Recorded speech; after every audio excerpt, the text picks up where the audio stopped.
সাংবাদিক বিন্দু, উপস্থিত মহানগর পূজা উদযাপন কমিটির সম্মানিত নেতৃবৃন্দ, ঢাকা মেট্রোপলিটন পুলিশ কর্তৃক শারদীয় দুর্গাপূজা উপলক্ষে আয়োজিত নিরাপত্তা ব্রিফিংয়ে আপনাদের স্বাগত জানাই।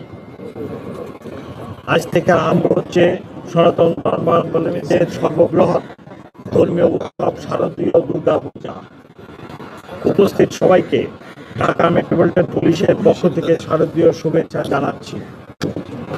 এবছর অত্যন্ত জাঁকজমকপূর্ণ ও উৎসবমুখর পরিবেশে ঢাকা মহানগরীতে 254টি মণ্ডপে উদযাপিত হতে যাচ্ছে দুর্গাপূজা। শুভ মহাপরলার মাধ্যমে ইতিমধ্যে আনুষ্ঠানিকতা আরম্ভ হয়েছে এবং ধর্মীয় গাম্ভীর্য ও উৎসবমুখর পরিবেশে পূজা উদযাপনের জন্য ব্যাপক নিরাপত্তা পরিকল্পনা করা হয়েছে। ভক্তদের উপস্থিতি, অবস্থান ও বিবেচনায় পূজা উদযাপন পরিষদের সাথে পরামর্শক্রমে পূজা মণ্ডপগুলোকে 4টি ভাগ করে 24 ঘন্টা পুলিশের উপস্থিতি নিশ্চিত করা হয়েছে। পূজা মণ্ডপগুলোর শ্রেণী মোতাবেক প্রত্যেকটি মণ্ডপে পুলিশ ও আনসার মিলিয়ে ন্যূনতম 11 জন থেকে 50 জন পর্যন্ত নিরাপত্তা বাহিনীর সদস্য মোতায়েন আছে। স্ব এলাকায় নিয়মিত টহল ও চেকপোস্টের বাইরে পূজা মণ্ডপ কেন্দ্রিক প্রায় সদস্য মোতায়েন থাকবে। সংশ্লিষ্ট পরিচালনা কমিটির সাথে যোগাযোগ রেখে তারা পূজা মণ্ডপের সার্বক্ষণিক নিরাপত্তা নিশ্চিত করবেন। পূজা মণ্ডপ সমূহে ভক্তদের যাতায়াত নির্বিঘ্ন ও যানজট নিয়ন্ত্রণের জন্য পৃথক ট্রাফিক পরিকল্পনা গ্রহণ করা হয়েছে। প্রতিমা বিসর্জনের দিন পৃথক কনভয় পরিকল্পনা গ্রহণ করা হয়েছে, যা ঢাকেশ্বরী মন্দির থেকে আরম্ভ হয়ে ওয়াইজ ঘাটে গিয়ে শেষ হবে। বিসর্জন শোভাযাত্রা নির্বিঘ্ন করতে অতিরিক্ত আরো প্রায় 2400 ফোর্স মোতায়েন থাকবে। এই উপলক্ষে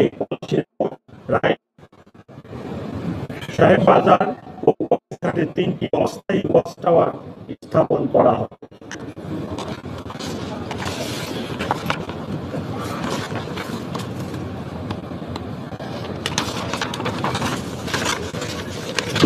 আইন শৃঙ্খলা সমুন্নত রাখতে নিয়মিত পুলিশের পাশাপাশি সাদা পোশাকে গোয়েন্দা পুলিশও মোতায়েন থাকবে। যে কোনো ধরনের জরুরি পরিস্থিতি মোকাবেলার জন্য স্কোয়াড, রিকভারি ও bomb disposal team, dog squad ও ক্রাইম সিন টিম সার্বক্ষণিক স্ট্যান্ড বাই থাকবে। প্রতিটি মণ্ডপে পুলিশের পাশাপাশি স্বেচ্ছাসেবক নিয়োজিত থাকবেন।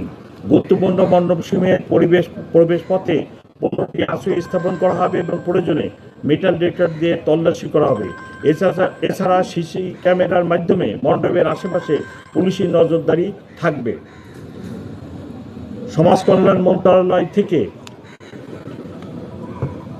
প্রতিটি পূজা মণ্ডপে ওনাদের লোক নিয়োগ করবেন। আমি পূজা উদযাপন কমিটি যে নেতৃবৃন্দ এখানে আছেন, আমি ওনাদেরকে রিকোয়েস্ট করব সমাজ কল্যাণ মন্ত্রণালয়ের ওই সকল ব্যক্তি নিয়োজিত হয় কিনা সেটা আমাদেরকে জানাবেন বা আমাদের স্বরাষ্ট্র উপদেষ্টা মহোদয়কে জানাবেন, কারণ ওনাদের ব্যাপক সংখ্যক লোক এইবার নিয়োগ করা হবে পূজা মণ্ডপগুলোতে। ধর্মীয় এই উৎসবকে কেন্দ্র করে যে কোনো ধরনের ভুল তথ্য বা অপতথ্য ছড়ানো রোধে সাইবার প্যাট্রোলিং জোরদার করা হবে। পূজা মণ্ডপের প্রবেশপথে অপরিকল্পিত ও অনুমোদিত অস্থায়ী দোকানপাট স্থাপন নিরুৎসাহিত করা হয়েছে।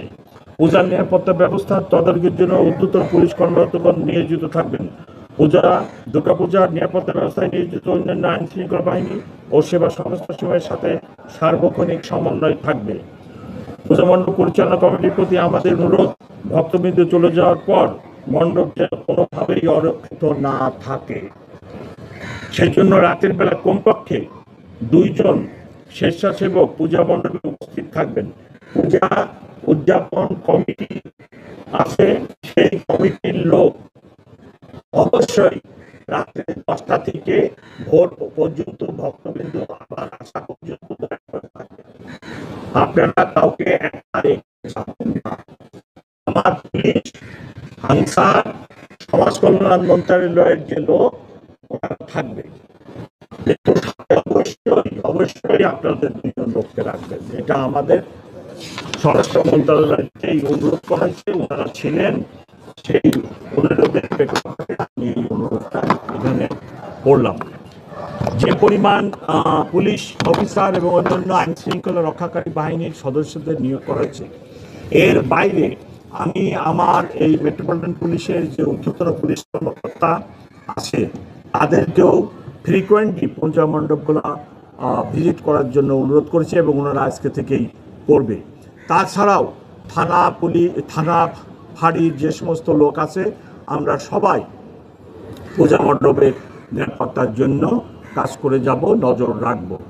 আমি আশা করি গত বছর পট পরিবর্তনের পর যে পরিবেশ ছিল তখন আইন শৃঙ্খলা রক্ষাকারী বাহিনী মনোবল এত ভালো ছিল না, নানা জটিলতা ছিল।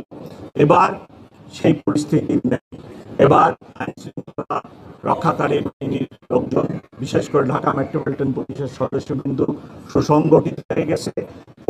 আমরা কাজ করতেছি এবং কোনো রকম কোনো সমস্যা হবে না। আমি আশা করি নিরাপত্তাজনিত কোনো ঘটনা ঘটবে না। তবে সবসময় দুষ্কৃতিকারী থাকে, সব সমাজেই থাকে, সব দেশেই থাকে। সেই দুষ্কৃতিকারীদের হাত থেকে আমাদের এই উৎসব যাতে সুরক্ষিত হয়, তারা যাতে কোনো রকম কুমতলব বাস্তবায়ন করতে না পারে, তার জন্য আমাদের যেরকম সজাগ থাকতে হবে, তেমনি পূজা উদযাপন কমিটির লোকজনকেও আমি রিকোয়েস্ট করব আপনারাও সজাগ থাকবেন, কোনো দুষ্ট ব্যক্তি যেন কোনো দুষ্টামি করার সুযোগ না পায়। আমি সকলকে অনেক ধন্যবাদ জানাই। সাংবাদিক ভাই বোনেরা এখানে আসছেন কষ্ট করে গরমের মধ্যে, তার জন্য আমি আপনাদের নিকট কৃতজ্ঞ। সকলকে ধন্যবাদ জানিয়ে আমার বক্তব্য শেষ করছি। খোদা।